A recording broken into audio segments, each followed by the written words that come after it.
فرض کریں کہ ایک بہت بڑی فلاحی تقریب یا چیریٹی ڈنر ہو رہا ہے اور اس کا بنیادی مقصد شہر کے سب سے غریب اور ضرورت مند لوگوں کو بہترین کھانا کھلانا ہے۔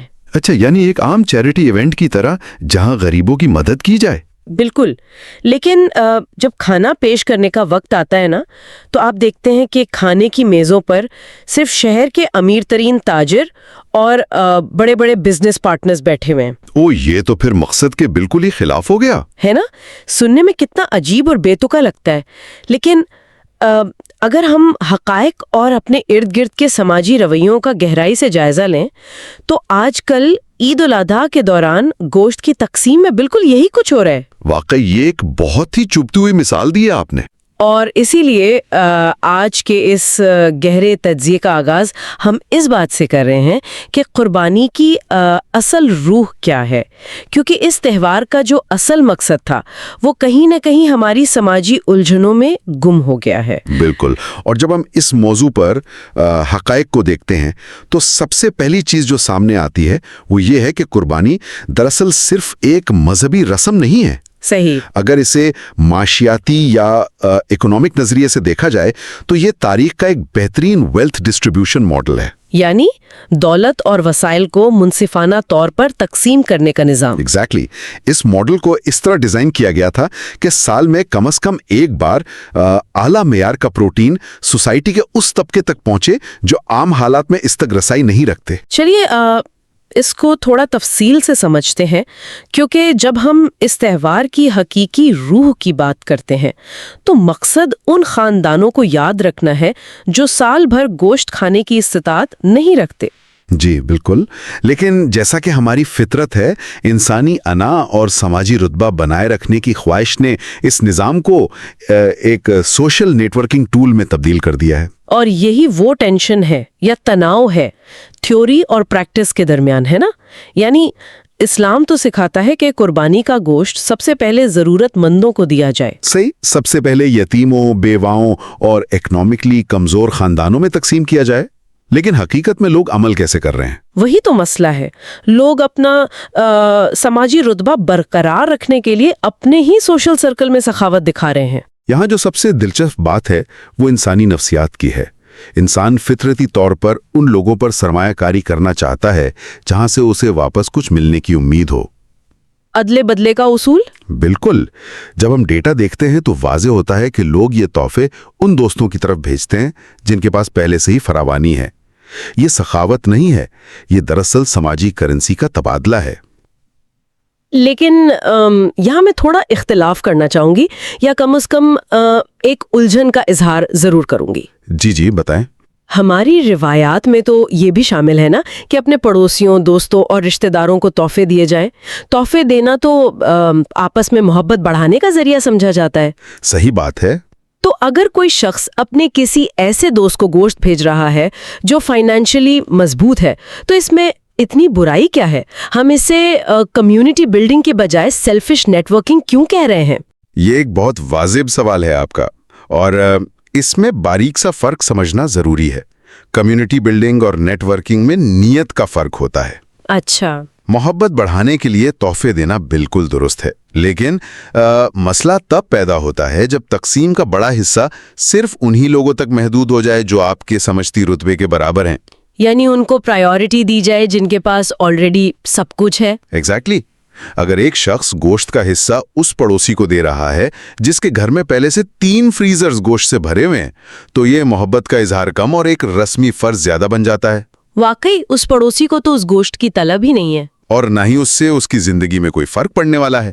لیکن وہی حصہ اگر کسی ایسے گھر میں جائے جہاں مہینوں سے کسی نے اچھا کھانا نہیں کھایا تو وہ اصل ہمدردی ہے۔ یعنی جس چیز کو غریبی دور کرنے کے لیے رکھا گیا تھا اسے امیری اور سٹیٹس شو کرنے کے لیے استعمال کیا جا رہا ہے۔ یہ تو واقعی اس عمل کو الٹ دینے والی بات ہوئی۔ بالکل الٹا عمل ہو گیا۔ لوگ اس آسان راستے کو چنتے ہیں جہاں انہیں اپنا سماجی فائدہ نظر آتا ہے۔ مجھے تو یہ سوچ کر ہی عجیب لگتا ہے کہ عید کے دن لوگ ایک بھرے ہوئے فریزر سے گوشت نکال کر بس دوسرے بھرے ہوئے فریزر میں منتقل کر رہے ہوتے ہیں. ہاں، ایک عجیب سی مائکرو اکانومی چل رہی ہوتی ہے.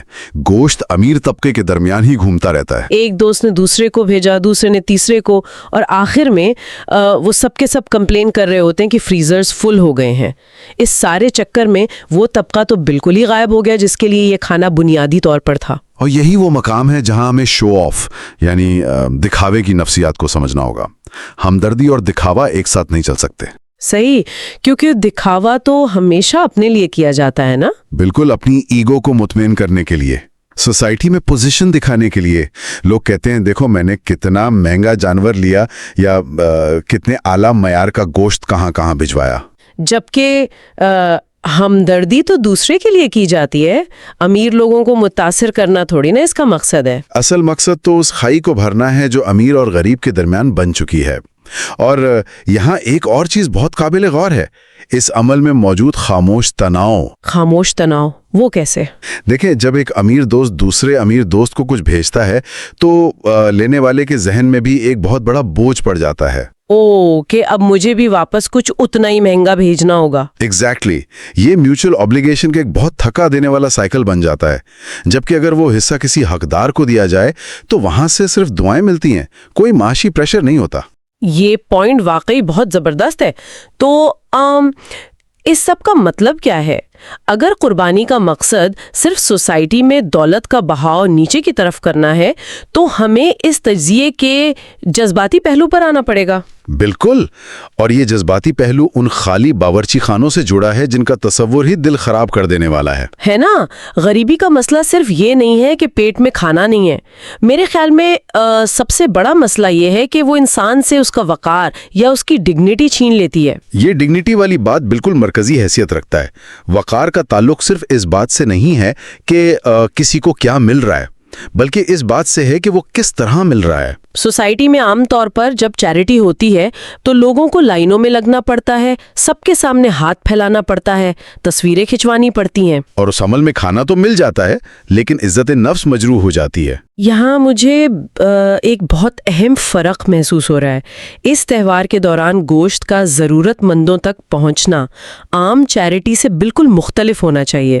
بالکل مختلف ہے، کیونکہ بنیادی تعلیمات یہ کہتی ہیں کہ لینے والے کو آ کر مانگنا نہ پڑے بلکہ دینے والا خود اس کے دروازے تک جائے. اور اسی لیے یہ ماڈل اتنا یونیک ہے نا. جی، جب حصہ ایک تحفے کے طور پر عزت کے ساتھ کسی کے دروازے پر پہنچایا جاتا ہے تو اس میں محتاجی کا احساس نہیں ہوتا. اس میں یہ پیغام ہوتا ہے کہ آپ اس سوسائٹی کا حصہ ہیں، کہ اس خوشی کے دن ہم نے آپ کو بھلایا نہیں ہے. اسے بچے ہوئے کھانے یا ترس کھا کر دی گئی چیریٹی کی طرح نہیں سمجھا جاتا. اور یہ ڈگنیٹی کا تصور بچوں کی نفسیات پر بہت گہرا اثر ڈالتا ہے. بچوں کی نفسیات، یہاں پر بات واقعی بہت جذباتی ہو جاتی ہے. اگر ہم تھوڑا وقت ان بچوں پر غور کریں جو سال بھر صرف اس امید پر عید کا انتظار کرتے ہیں کہ شاید انہیں پیٹ بھر کر کھانا ملے گا. بالکل، ایک عام مڈل کلاس یا امیر گھرانے میں گوشت روزانہ کا حصہ ہے. بچے بلکہ نخرے کرتے ہیں کہ آج پھر گوشت پکائیں. ہاں، اور دوسری طرف تصور کریں ایک ایسے خالی باورچی خانے کا جہاں ایک ماں کے پاس اپنے بچوں کو کھلانے کے لیے صرف امید ہوتی ہے. انسانی معاشرے میں اور خاص طور پر ہمارے خطے میں گوشت کو ہمیشہ سے ایک اعلیٰ سماجی حیثیت حاصل رہی ہے. جب ایک ماں جو پورا سال گنتی کے پیسوں میں گھر چلاتی ہے اسے اچانک یہ تحفہ ملتا ہے تو وہ واقعی سچی کامیابی ہے. وہ ماں اس دن اپنے بچوں کو وہ احساس دے سکتی ہے جو انہیں باقی سال نہیں ملتا. جب وہ گوشت اس بھوکے گھر کے چولہے پر پکتا ہے تو وہ صرف ایک کھانا نہیں ہوتا، وہ معاشی اور سماجی تسلی کا ذریعہ ہوتا ہے. بلیسنگز ہر ضرورت مند تک پہنچنی چاہیے. یہ منظر واقعی بہت طاقتور ہے. ایک طرف لوگ اس الجھن میں ہیں کہ گوشت کہاں رکھیں اور دوسری طرف وہ ماں جوڑ جوڑ کر مسالے تیار کر رہی ہے تاکہ اس دن اس کے گھر میں بھی ویسی ہی مہک اٹھے. اور اسی مساوات یا برابری کی وجہ سے بلائنڈ گیونگ کا کانسیپٹ سامنے آتا ہے، یعنی ریگارڈلیس آف کاسٹ، اسٹیٹس اور بیک گراؤنڈ تقسیم کرنا. یعنی کسی کی ذات یا حیثیت کو دیکھے بنا اس کی ضرورت پوری کرنا. جب کوئی شخص بنا یہ دیکھے کہ لینے والے کا بیک گراؤنڈ کیا ہے، صرف اس کی ضرورت کو دیکھتا ہے، تو وہ اصل میں ایکوالٹی کے عظیم سبق پر عمل کر رہا ہوتا ہے، کیونکہ بھوک کی کوئی ذات نہیں ہوتی. واقعی اس بات کی گہرائی تو اس قدر ہے کہ اگر سوسائٹی اس ایک اصول کو ٹھیک سے اپنا لے تو پورا سال معاشی حالات بہتر رہ سکتے ہیں. لیکن ہمارا مسئلہ یہ ہے کہ ہم چیزوں کو ان کے مقصد سے نکال کر اپنی سہولت کے مطابق ڈھال لیتے ہیں. ہم نے ریلیجن کو سمجھتی دکھاوے کے باکس میں فٹ کر دیا ہے. جو بات شروع میں ذکر ہوئی کہ اسلام سکھاتا ہے ہمدردی اور ہم اسے استعمال کرتے ہیں دکھاوے کے لیے. جہاں دکھاوا آئے گا وہاں سے ہمدردی اسی وقت غائب ہو جائے گی، ہے نا؟ یہی سمجھتی المیہ ہے جسے ہم ہائی لائٹ کر رہے ہیں. قربانی کا تقاضا صرف جانور ذبح کرنا نہیں ہے، بلکہ اپنی انا اور اپنے سماجی تحفظات کو ذبح کرنا ہے. یعنی ان امیر دوستوں کی لسٹ سے باہر نکل کر ان لوگوں کو ڈھونڈنا جو واقعی مستحق ہے. اور اس کے لیے سنسیئر ایفرٹس کرنی پڑتی ہیں، دل سے کوشش کرنی پڑتی ہے.